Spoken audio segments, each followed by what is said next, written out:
de volta com o Educador Entrevista. Hoje nós vamos falar um pouquinho dos cuidados com a nossa voz aqui na companhia da Otorrino. Natália, obrigado pela participação com a gente. Bom dia. Bom dia, eu que agradeço o convite para estar aqui divulgando essa semana. Muito obrigada. E com a fonoaudióloga Thaís. Thaís, obrigado pela participação com a gente. Bom dia.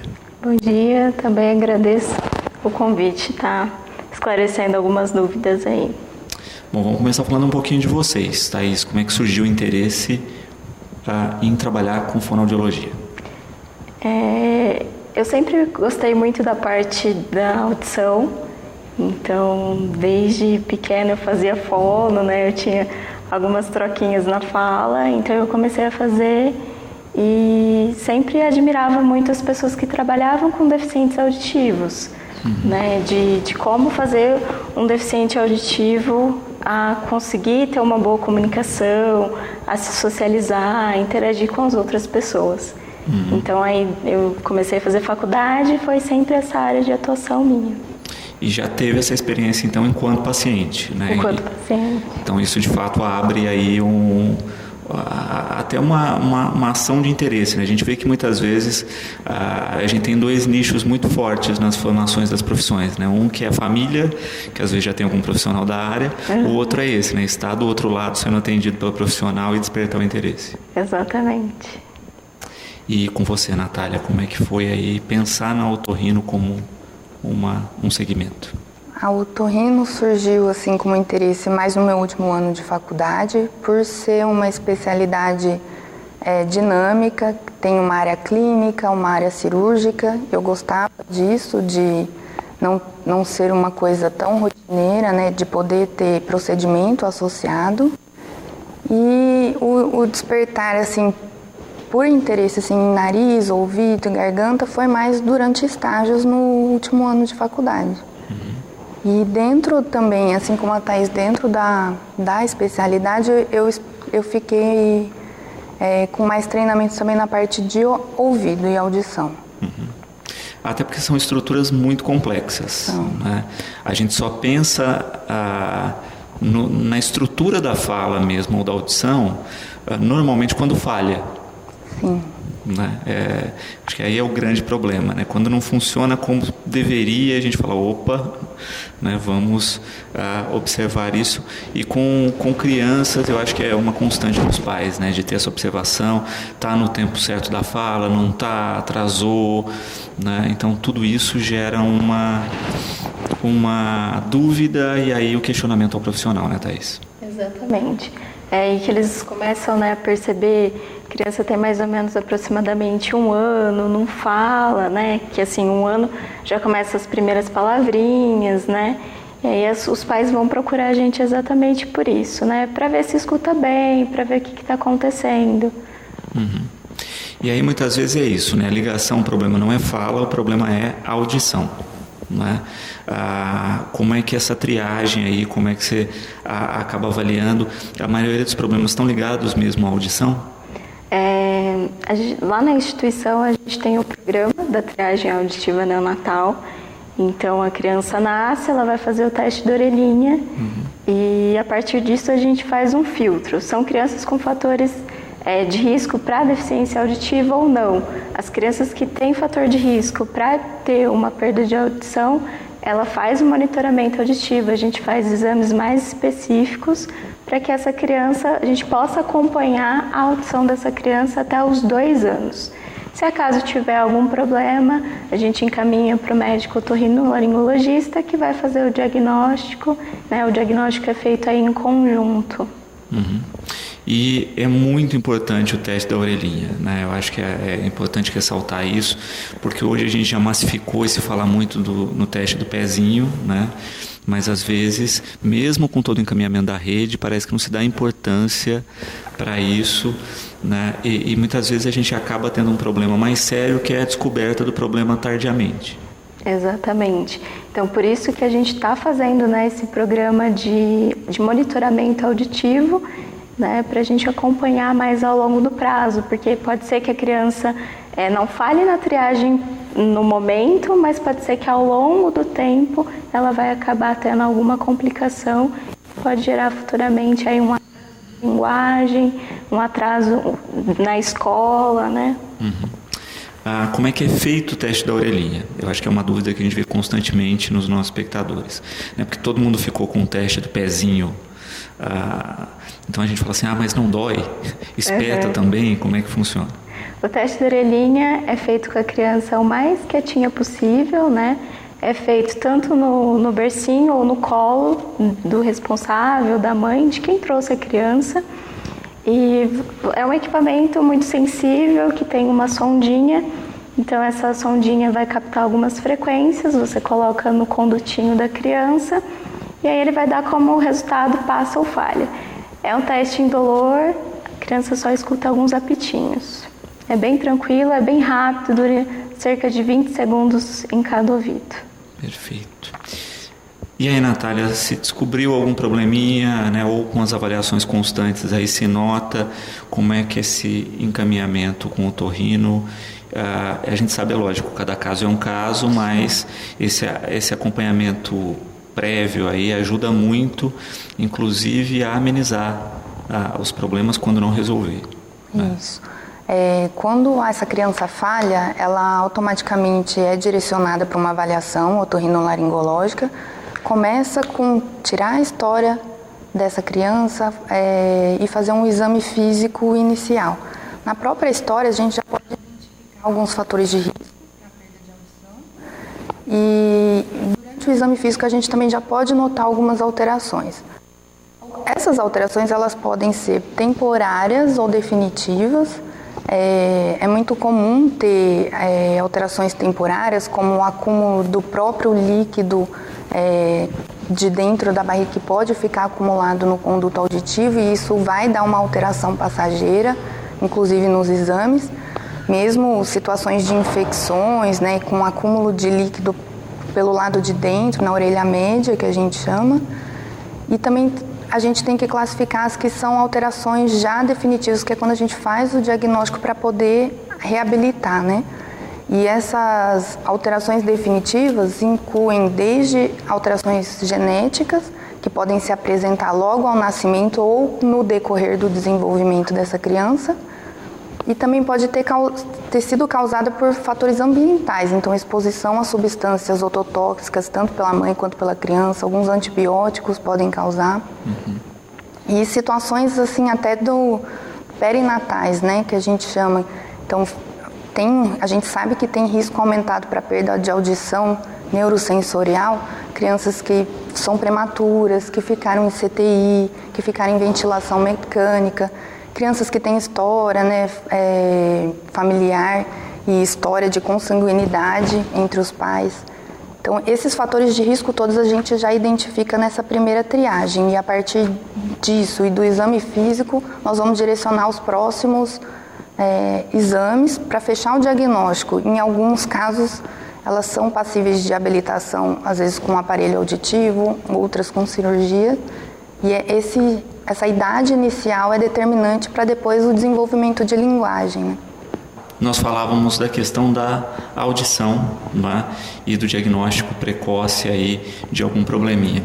A gente acaba vendo também nesse sentido outras questões ligadas, né? Uma delas é quando se adia esse diagnóstico e que vários problemas começam a se somar aí já ligados à fala, né? Por não ouvir bem ou por não ouvir nada, a criança demora a desenvolver um quadro de fala, e quanto mais a gente procrastinar com isso, com tratamento, com opções, mais o problema se agrava. É isso mesmo, né, Thaís? Exatamente. Então, assim, o diagnóstico ele tem que ser feito o mais rápido possível. Então, quando a criança já começa a apresentar esse atraso, essa dificuldade, já é bom procurar o profissional, o fonoaudiólogo ou o otorrino, para conseguir fazer o diagnóstico o mais rápido possível.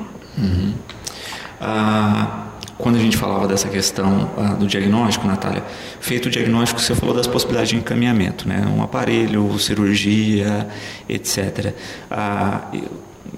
É feita uma avaliação também do período que isso pode ser feito, né? Mas a gente nota que quanto antes, melhor o resultado final, até porque a gente vê às vezes que a criança não tem depois sequela nenhuma, né? Quando se faz a ação no momento correto. Certo.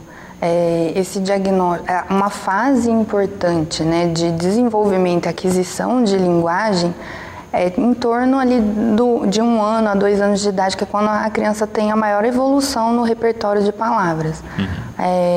Existe um limite ainda muito discutido em torno dos 4 anos de idade, que se a criança não receber estímulo ao redor dessa fase, ela pode depois não conseguir adquirir a linguagem, né? Então, quanto mais tardio esse estímulo acontece, menores são as chances de aquisição e que tenha uma fala normal, mas a gente preza muito pela prevenção e diagnóstico precoce, porque daí ela vai ter a capacidade, como você mesmo falou, às vezes imperceptível de que teve alguma alteração no desenvolvimento.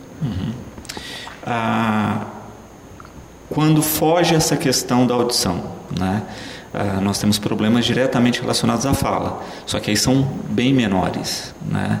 Se a gente faz um comparativo aí, a audição é um fator preponderante, porque se eu não ouço, não tenho como reproduzir, né? Aquela questão do aprendizado mesmo, né? De preencher o cérebro com as informações sonoras que essa criança vai reproduzir depois. E quando a gente observa, né, bebês, crianças, eles estão escaneando o ambiente, né? O olhar está mapeando tudo para criar um campo de memória visual, assim como os sons. É o que a Renata coloca aqui, né? Estimular as crianças com contato a vários sons também é um fator rico aí, mas também tem que se tomar cuidado com relação ao volume. Exatamente, é isso que a gente sempre fala. A gente orienta todos os pais que procuram a gente sempre conseguir estimular a criança com sons, né? Principalmente quando é bebê. Então, com aqueles brinquedos sonoros, né? Sempre, quer água? Então, vamos lá, água, né? Então, assim, nunca fazer gestos, sempre falando para que a criança consiga associar, né, que aquele objeto é o copo, que aquilo é a água, né? Exatamente, estimulação sempre. E uma coisa que adulto faz que é terrível, né, que é, ao invés de falar corretamente, ficar imitando a criança da maneira errada. Exatamente. A criança se espelha muito no adulto, né? Então, assim, uma criança pequena, ela faz muita imitação. Então, se o adulto ele fala errado, a criança vai imitar. Então, assim, procurar sempre falar o mais adequado possível para que a criança não reproduza errado. Eu sei que é bonitinho, né? A gente faz isso com frequência, mas tem que evitar, até porque ajuda nessa evolução da fala, e quanto mais rotina a criança tiver desse contato com as pessoas falando corretamente, mais ela vai desenvolver o mecanismo. Sim. Perfeito.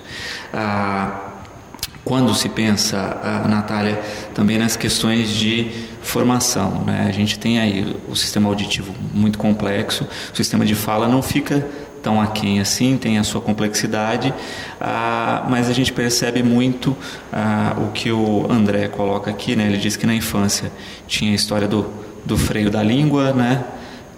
Teve um probleminha aí que fez a cirurgia e depois passou por uma fono, mas que demoraram muito, né? Ele fez quase com a maioridade aqui, e que isso acarretou em problemas para ele mesmo.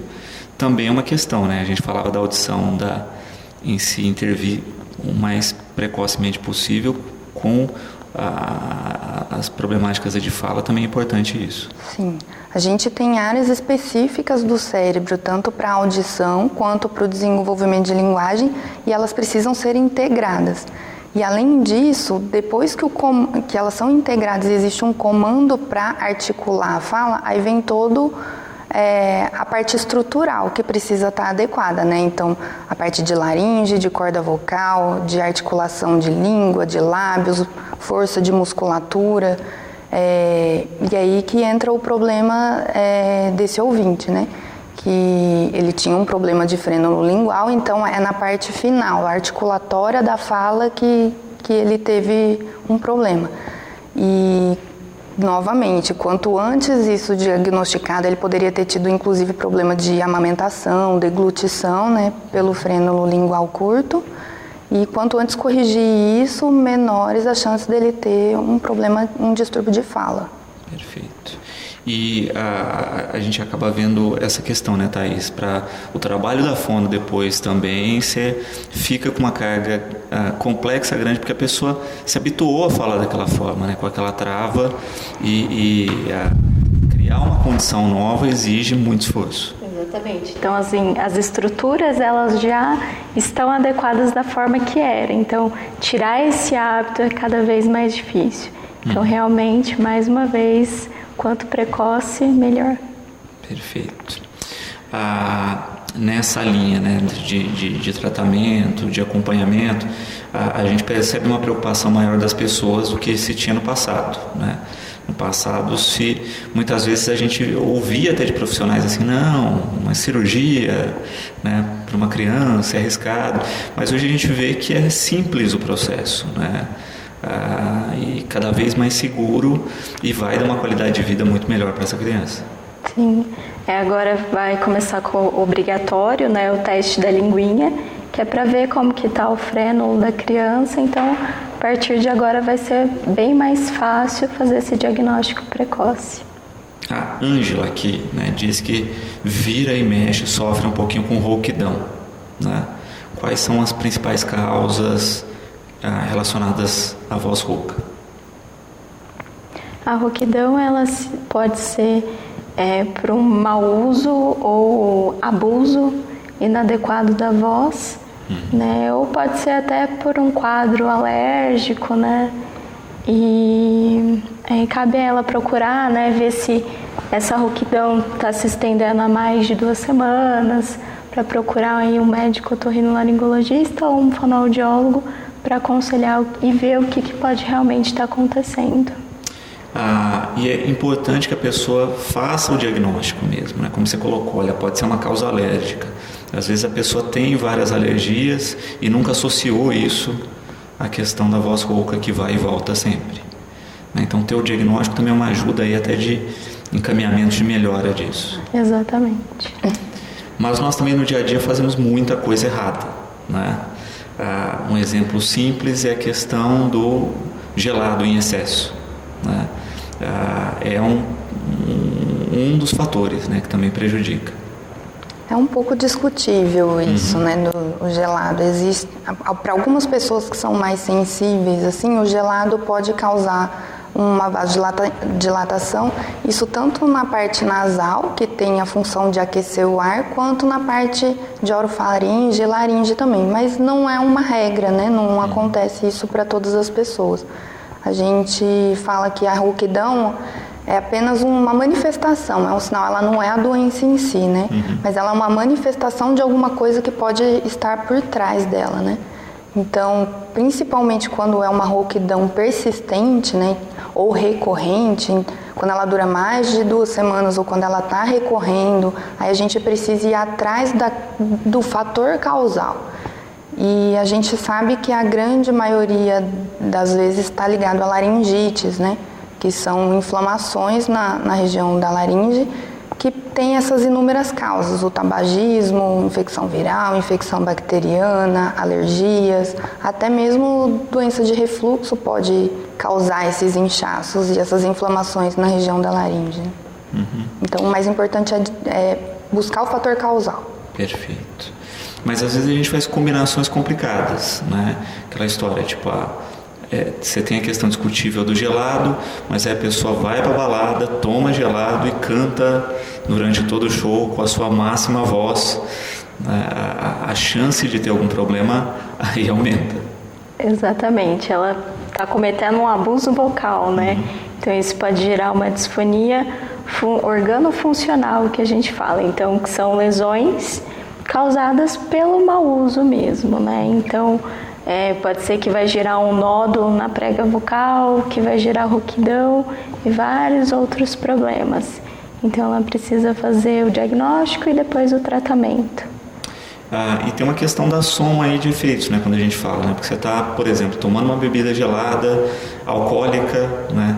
Então, esses 2 fatores anestesiam, você não percebe que está forçando, força até além do que está acostumado, e aí, né, no dia seguinte tem a consequência. Exatamente. A bebida alcoólica, ela vai irritar a mucosa da prega vocal, né? Então, isso aí vai causar vários danos para a prega vocal.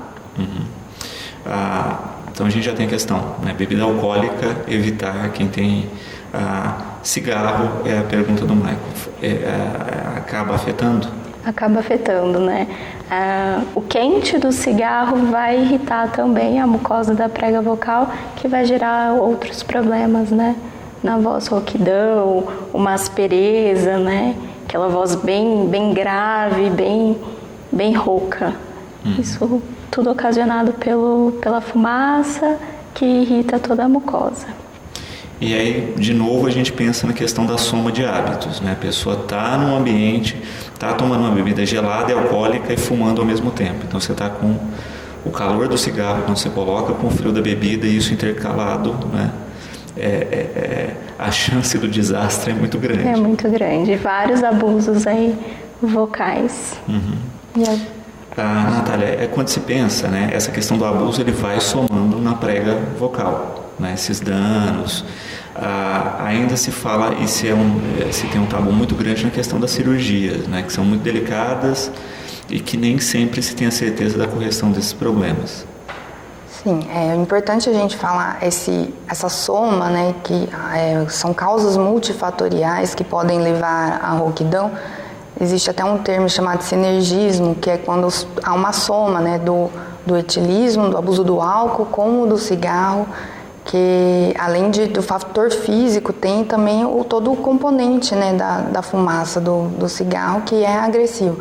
A curto prazo gera alterações locais que podem ser transitórias. Conforme a gente vai prolongando e persistindo nesse abuso, podem começar alterações definitivas, né, que não vão ser resolvidas com o simples cessar do abuso ou com alguma terapia medicamentosa, e às vezes a gente precisa de algum tratamento cirúrgico. Existe sim um tabu. Muitas vezes, a grande maioria dos casos não precisa ir para cirurgia. O que mais se indica ir para cirurgia é quando já tem uma suspeita de algo mais grave, né? Então, principalmente quando a gente precisa de biópsia para diferenciar a lesão de algo benigno e algo maligno. Porque também é um fator aí, né? Às vezes a lesão, você vai acabar tendo que fazer uma biópsia para saber se é uma lesão pelo esforço, pelo desgaste, que acaba gerando um nódulozinho, ou se é algum problema mais sério. Sim. Com um exame que a gente faz que chama videolaringoscopia, a gente tem uma imagem dessas cordas vocais que ficam nessa região, que no órgão chamado laringe, e é um exame feito com o paciente acordado. A gente pede para ele fonar, né, falar durante o exame com a gente. Então a gente faz uma avaliação dinâmica e consegue ver o aspecto de alguma possível lesão que esteja lá. Algumas têm características extremamente benignas e só com esse exame a gente consegue direcionar um tratamento sem necessidade de algo mais agressivo. Mas se nesse exame já existir uma suspeita de que possa ser alguma doença mais séria, aí a gente aconselha e faz toda uma programação para biópsia, cirurgias, enfim. A Cláudia, Thaís, coloca uma questão interessante, né? A gente estava falando aí do gelado, do álcool e etc, né? Como é que, se o canal ou caminho do alimento e o da fala são diferentes, né, o alimento afeta? São vias diferentes, mas que estão interligadas, né? Então, assim, a laringe, a faringe ajuda na ressonância, a caixa de ressonância da voz. Então, ela faz parte também do processo da fonação. Então, por isso que a gente pede para evitar, porque são estruturas que auxiliam na produção da voz. E é fácil da gente perceber isso na rotina, né? Por exemplo, quando a gente aspira um alimento ou, né, como o pessoal diz, engole errado, né? Você percebe nitidamente que existe a ligação aí. Ou quando você toma algo extremamente gelado, que você sente até na cabeça, né? Então você sente que toda a região está conectada mesmo dentro do processo, né? Então por isso o cuidado com essa questão dos alimentos. Porque a voz ela não envolve apenas laringe, prega vocal, envolve aí pulmões, estruturas de boca, nariz, são várias estruturas que estão envolvidas aí.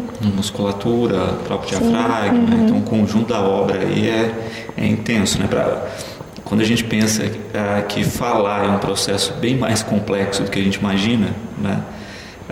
Não é à toa nesse sentido. A gente está falando da questão de alimentos ou de questões prejudiciais. E o Caio pergunta, existem coisas que ajudam? Existem bons alimentos para vós? Existe. Tomar bastante água, né? A água ela vai fazer a limpeza do trato vocal, então ingerir mais ou menos aproximadamente 2.000 litros, né, de água. E assim, não ingerir de uma vez, procurar sempre de gole em gole para fazer essa limpeza do trato. Alimentos adstringentes, como a maçã, que também faz a limpeza.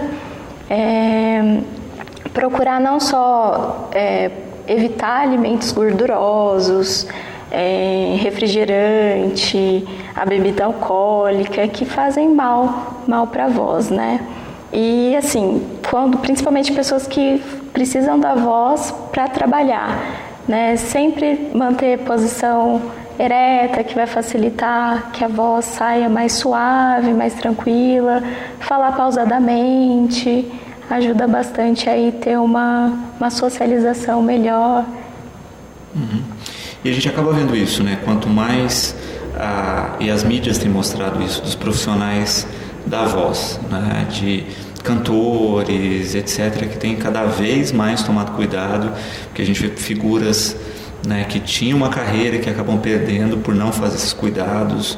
Então hoje a gente vê a pessoa aquecendo a voz para fazer um show, depois desaquecendo a voz. Então, com uma série de medidas para dar conta de uma maratona de atividades aí de uso da fala. Porque assim, principalmente os cantores, né, que eles trabalham, vivem disso e usam muito, né, força muito essas regiões, então tem que fazer todo o trabalho de fonoterapia para conseguir aí terminar um show sem perder a voz. Realmente é muito importante. Um profissional que sofre muito, tá, a Juliana dizendo aqui, que é o professor, né? Usa voz, às vezes extrapola, né, com umas salas barulhentas, e aí, além de tudo, em muitas escolas ainda se usa o giz, né, que é pó e que entra aí na complexidade nociva da questão. É um profissional que tem que tomar muito cuidado, né, Natália? Com certeza. A gente sabe que em torno de 70% da população hoje ativa, né, que trabalha, tem a voz como instrumento de trabalho, não necessariamente seja o foco principal, mas apresentadores, médicos, fonos, professores, todos nós usamos a voz como instrumento de trabalho. Esses grupos específicos, né, professores, atendentes de telemarketing, cantores que fazem um uso um pouquinho mais excessivo, eles precisam ter realmente esse cuidado mais específico. E no caso de professor que ainda tem o fator de inalar, né, o pó do giz, que vai gerar também uma irritação local e às vezes até um processo alérgico, então aí a gente vai ter uma soma de fatores, né? A gente sabe que no Brasil existe uma estimativa de 2% dos professores afastados por problemas vocais, né? Então isso tem inclusive um impacto econômico, né? O Henrique aqui perguntando a respeito de maçã, se de fato é um alimento positivo aí para vós. Sim, a maçã é um alimento adstringente, então ele age como se fosse um detergente, né? Ele vai fazer toda a limpeza do trato vocal. Então a maçã ela é recomendada para a voz como um benefício da voz. E até de uma maneira, se a gente for pensar racionalmente, né, é sempre bom finalizar qualquer alimentação com uma maçã, então, né, você está pensando nisso, né, não abrir com ela, porque às vezes a pessoa fala assim, mas eu como maçã todo dia, né, mas ela come depois, sei lá, come um chocolate por cima, não vai ter o efeito. Exatamente, até mesmo chocolate para profissional da voz nem é tão recomendado, então realmente sempre finalizar aí com uma maçã. Se fala muito isso, né? Chocolate ou tudo que é substância, vamos pensar, um pouquinho mais gordurosa ou pegajosa, seria ruim. Exatamente. Assim, não é proibido, mas sempre com recomendação, né? Não só para a voz, mas para o nosso próprio organismo mesmo, né? Então sempre é bom usar com menos, né? Não sempre. De uma maneira mais moderada e usou uma maçã depois para jogar na faxina. Mas a gente percebe isso, né? Olha, comi o chocolate, a voz fica um pouquinho mais pastosa, né? Tem essa questão porque está com um produto que vai pegar mesmo e afetar nesse sentido. Todas as coisas que a gente tem aí nos tratamentos e que se fala que poderiam ser benefícios ou não, né? Como a questão do gengibre, tem alguma comprovação ou não? Não há nenhum embasamento científico que diz, né, que o gengibre faz bem para a voz. Existem várias pessoas que fazem uso e que relatam melhora, mas não há nada científico que comprove realmente a eficácia do gengibre. Tanto o gengibre quanto pastilhas, né, sprays, nada que realmente comprove. Romã, é a pergunta da Denise. A mesma coisa do gengibre, não há nada cientificamente. Perfeito. Porque muitas vezes a gente vê as pessoas nisso, né? Olha, tal ferramenta funciona, eu já usei, funcionou. E é a pergunta da Fátima. Tem alguma questão psicológica também, às vezes, ligada? Com certeza. Tem várias, né? A gente tem as disfonias funcionais, que podem ser por conta de alterações psicológicas mesmo, né? Existem vários pacientes principalmente professores, que trabalham nesse ambiente, que tem uma rouquidão que pode ser geralmente por carga, excesso de trabalho, né? Que acarreta na voz e tudo por questão assim psicológica e emocional.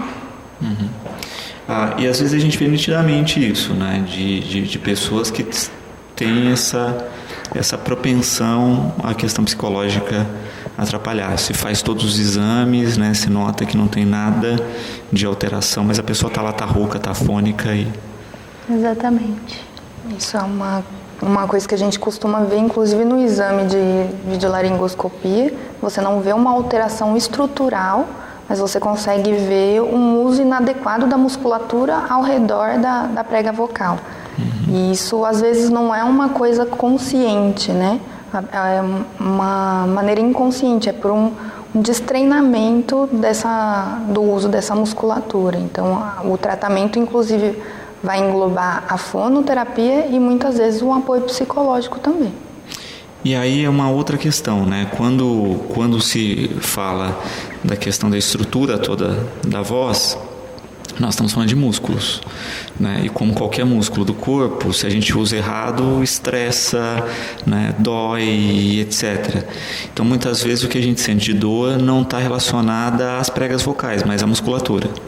Pode ser, né? Então, assim, a fonoterapia ela vai se basear, né, na adequação dessas estruturas e a absorção também de nódulo, por exemplo. Então, vai focar por meio de exercícios, né, de fortalecimento, de língua, de lábios, mandíbula, bochecha, laringe, toda essa parte de cabeça e pescoço.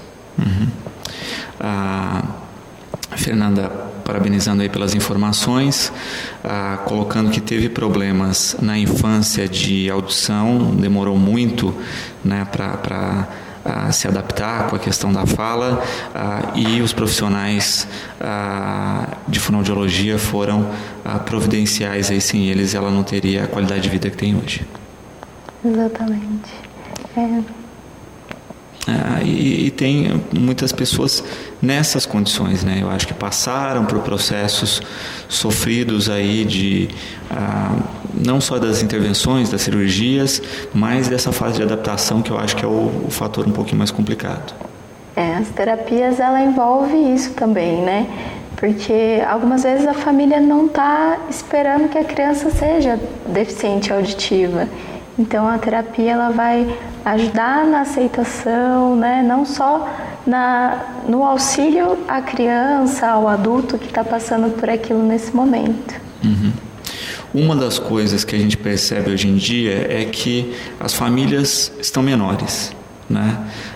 E uma das coisas também que a gente nota é a demora, às vezes, dos pais por não ter o comparativo, de ter outra criança próxima, de saber se está no momento já de iniciar a fala ou não. Isso também é um fator que tem complicado o diagnóstico, né? Nesse assunto, dos pais levarem ao profissional um pouco tardiamente. Sim, até mesmo as crianças que nascem, né, aqui na região, que faz o teste da orelhinha na APAE, a gente sempre orienta. Então, a partir de 1 ano, a criança já começa a falar as primeiras palavrinhas, né, mamá, papá, né, e até os 2 anos vai acontecer o boom que a gente fala, que é o boom da aquisição da linguagem. Então, sempre ficar atentas a estes marcos. Então, 1 ano, as palavrinhas simples. Aos 2 anos a criança já vai começar a formar frases simples, então sempre ficarem atentas. Quando perceber qualquer alteração, qualquer distúrbio, pode procurar um profissional, né, um fonoaudiólogo e um otorrino para esclarecer aí algumas dúvidas. Natália, a Cleide coloca o seguinte: a criança pode passar pelo teste da orelhinha e depois apresentar problemas? Sim. Existem problemas assim que são temporários e definitivos, como eu falei. Algumas questões genéticas, alguns problemas genéticos podem se manifestar ao longo, né, da infância, ao longo da fase adulta, inclusive. Além disso, durante esse processo, ali, a partir dos 4, 6 meses, quando começa a entrar em contato, socializar mais, entrar em contato com infecções, né? Começa a ter os resfriados, ela pode começar a ter infecções, otites, então isso não nasceu com a criança, né? Ela pode desenvolver alguma doença e ter complicação dessa doença. Então, não necessariamente a criança que passou no teste da orelhinha vai estar garantida que não vai ter nenhum problema auditivo. E outra coisa importante de se colocar aqui é que, às vezes, mesmo a mãe não tendo, a mãe, os pais, cuidadores, uma comparação com outras crianças, primos, irmãos, é importante o papel do pediatra, né? A puericultura, porque a parte de prevenção, de ganho de peso, de altura, e os marcos do desenvolvimento, todos esses são acompanhados pelo pediatra. Então, às vezes, se os cuidadores não notaram essa alteração, numa consulta de rotina com o pediatra, ele pode ser um profissional que vai alertar e gerar a busca, né, por esse problema. E aí também a importância desse acompanhamento, porque, por exemplo, uma otite, às vezes, né, os pais atribuem várias coisas, né? A criança está chorando, porque está nascendo dentinho, ou por isso, por aquilo, é cólica, e às vezes acaba passando batido se não tem esse acompanhamento periódico. Sim, um dos fatores de risco para a perda de audição são as otites de repetição. A otite ela pode ter inúmeras complicações, desde uma perfuração de tímpano até complicações mais sérias como meningite, abscesso cerebral.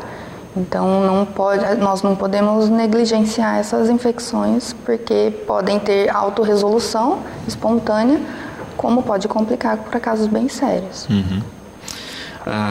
Thaís, nesses casos específicos aí, né, da criança que teve um problema tardio, né, o procedimento também é o mesmo, né, de avaliação, ver o que foi, até o quanto foi afetado e qual intervenção pode ser feita via fono. Exatamente. Então, nós vamos fazer os exames, né, audiológicos. Então, dependendo da idade da criança, já consegue fazer uma audiometria, né? A audiometria ela precisa da resposta do paciente. Então, a partir dos 2 anos e meio já é possível condicionar a criança para responder a um exame.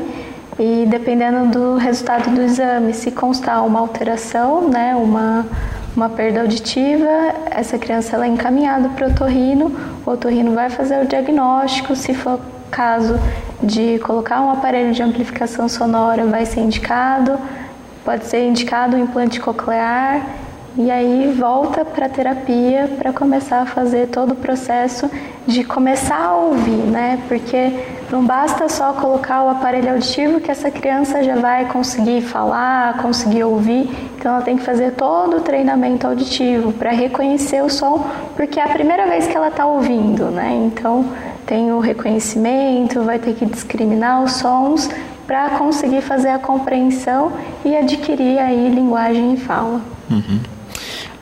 E essa questão é importante, né, Natália? Às vezes as pessoas fazem o implante e negligenciam no tratamento, no pós-implante, né? Sim, a situação de indicação de implante coclear ela já é bem estabelecida. Não são todos os casos de perda de audição que tem essa indicação. E realmente o processo todo não para só na cirurgia, né? Na verdade, o processo pós-cirurgia é mais importante para essa definição, é isso que a Thaís frisou. Ela vai começar a receber um estímulo. Para a criança ou adulto começar a compreender aquele som é um outro processo, né? E isso inclui muito treino, muita terapia e muito estímulo, tanto por profissional quanto pela família. Perfeito. E de novo a gente cai no papel da família, né? Como importante mediador de todo esse processo, e até porque quando a gente pensa na questão da fono, né? Olha, tem o atendimento, tem as ações, mas tem a liçãozinha de casa, né? Que se não é feita, o quadro não evolui como deveria. Exatamente. A família é a base de tudo, né? Então a gente procura fazer com que a família entre nas terapias, acompanhe como que o profissional está fazendo a terapia, porque é a família que vai acompanhar essa criança ao longo dos dias, né? Então a terapia é 45 minutos, 2 vezes, 1 vez na semana, e é a família que sempre vai estar com a criança. Então ela que é a base de tudo. Pensando também nessa questão, como a gente estava colocando aí, né?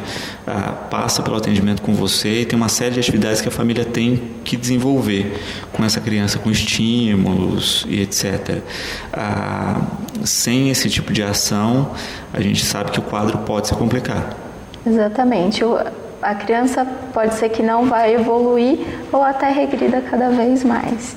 Então a família, assim, é indispensável, sempre tem que acompanhar nos atendimentos, fazer as atividades que são propostas para casa, para ter aí uma eficácia e ter alta e conseguir ter uma socialização, uma comunicação com todo o meio.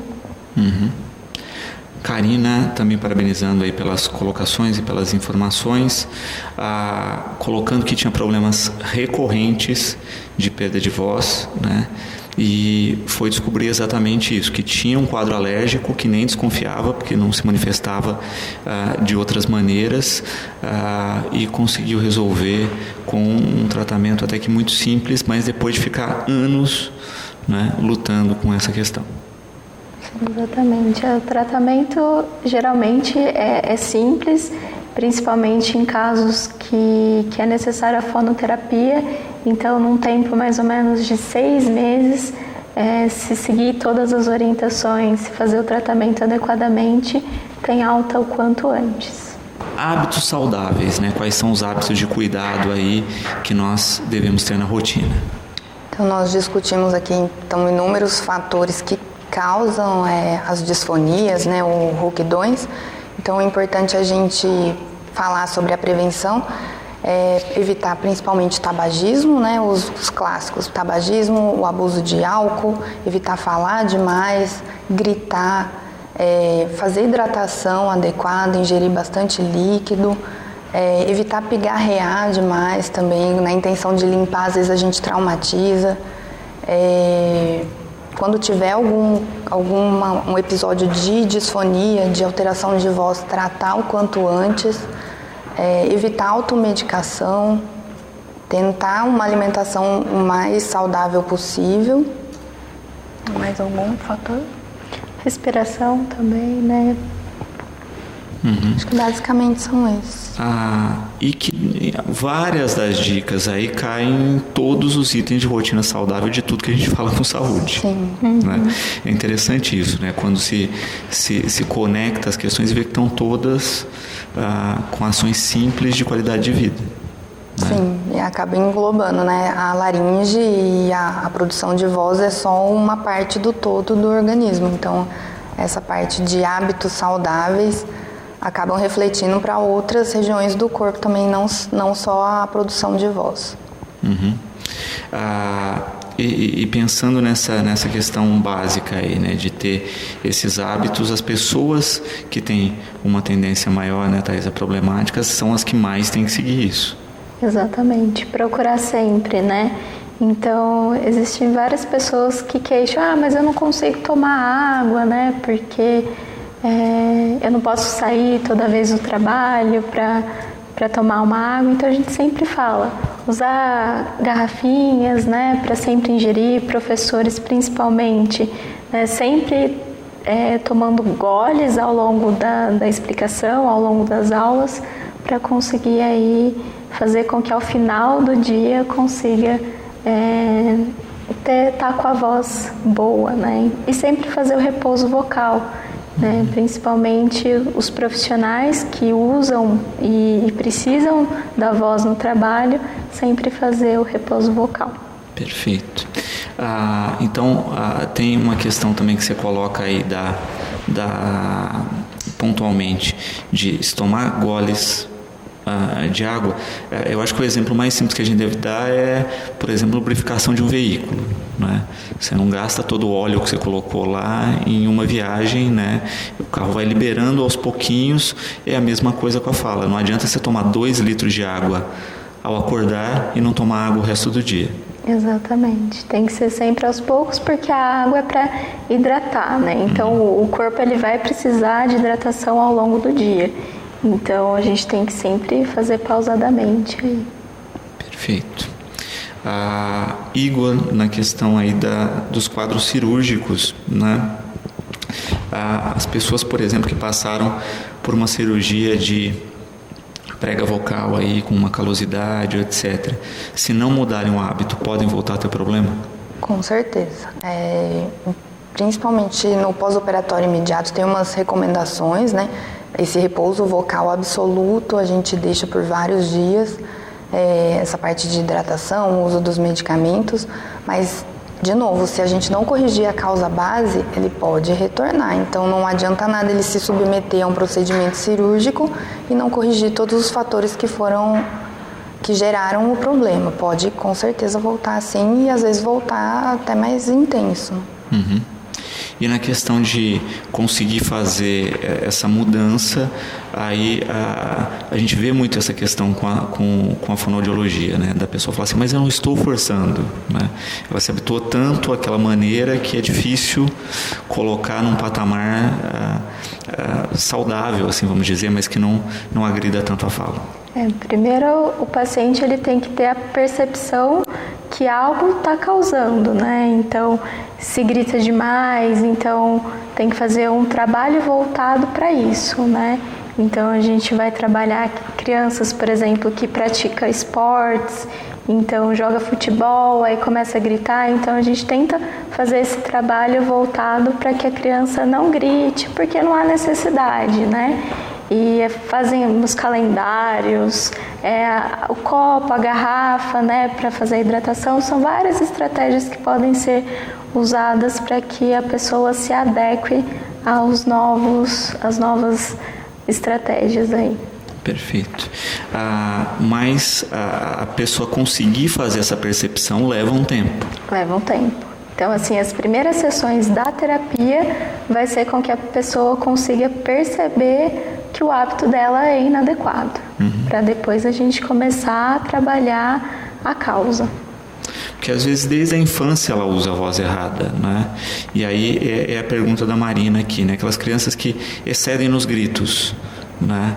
Como fazer a criança perceber que ela está forçando? Sempre as dicas são, né? A hora que a família estiver por perto, sempre falar, olha, não precisa, né? Gritar, não precisa fazer o abuso, né? Fazer trocas também durante a semana. Se você não gritar, você vai poder passear num parquinho. Então, para a criança tem que ser bem lúdico para que ela consiga ter a percepção, procurar pôr a mão também, porque quando a gente está esforçando muito, vai fazer a veia que a gente fala vai saltar aqui no pescoço. Então, colocar a mão da criança, ver se ela está sentindo. Então são várias estratégias que podem ser feitas para que a criança consiga ter a percepção de que está tendo abuso vocal. Perfeito. Natália, para a gente encerrar aqui, né? Se a pessoa sentir qualquer diferença, tem que procurar um profissional, né? Eu acho que essa é a melhor dica. Não vá no Dr. Google, não vá na receita do vizinho, procure um profissional. Isso, essa é a grande intenção da Semana da Voz, o Dia Mundial da Voz, que é hoje, é orientar a população que a alteração de voz é só um sinal de que alguma coisa está errada. Então, essa coisa a gente precisa procurar. Então, essa é a função da campanha, fazer uma orientação de que nós precisamos procurar um atendimento quanto antes, evitar a automedicação e sanar os problemas. A grande maioria vai ser facilmente resolvível, outros não. Então, quanto antes o paciente buscar o atendimento, melhor vai ser para os resultados. Perfeito. Bom, Thaís, também na questão da fono, né? Seguir as regras corretamente, aí, fazer a lição de casa e, mais do que isso, procurar o serviço das fonoaudiólogas, né? Não adianta nada a gente ficar só na questão cirúrgica ou médica e não fazer essa outra parte. Exatamente. Cada caso é um caso, né? Então, às vezes existem alterações de disfonias funcionais, por exemplo, por abuso ou uso inadequado, que são causas que podem ser tratadas pela fonoterapia. Então, caso tiver alguma dessas alterações, como rouquidão, soprosidade, aspereza, procurar um profissional, que também o profissional vai saber se realmente há necessidade de encaminhamento para o otorrino ou se só com a fonoterapia consegue fazer a eliminação desse hábito. Bom, eu quero agradecer a presença, Natália, deixar o programa sempre à disposição e desejar aí que as pessoas cada vez mais tenham os cuidados necessários com a sua voz, né, sua ferramenta aí básica de comunicação. Eu que agradeço o convite, a oportunidade de esclarecer. Muito obrigada, uma boa tarde a todos. Thaís, eu agradeço a presença aqui, deixo o programa sempre à disposição para a gente estar falando desses cuidados e desejando exatamente isso, né? Quando as pessoas tiverem dúvida, procure o profissional adequado. Exatamente. Muito obrigada pelo convite. Boa tarde. Hoje nós teríamos aí a presença do capitão Lázaro da PM, né? Mas em virtude de uma ocorrência policial não pôde estar presente no programa, tá certo? Bom, deixa eu deixar mais um recadinho. Hoje e amanhã, às 20 horas, no Teatro Municipal Fausto Bellini Degani, tem um espetáculo Ferramentas da Casa Quebrada pelo PROAC. O espetáculo é gratuito a toda a população e a classificação indicativa é a partir de 14 anos, tá certo? Aqueles que estiverem interessados em comparecer com grupos, entrar em contato pelo 3761-2097, 3761-2097, para fazer a reserva no Teatro Municipal, ou individualmente podem comparecer lá um pouco antes das 20 horas para que se acomodem que o espetáculo comece no horário. Então, Ferramentas da Casa Quebrada, espetáculo em cartaz hoje e amanhã às 20 horas, gratuitamente no Teatro Municipal Fausto Bellini Degani. O programa de hoje vai ficando por aqui. Lembramos que às 18h30 tem Cidade na TV e voltamos como sempre amanhã, logo após o Fique Sabendo, com mais um Educador em Entrevista.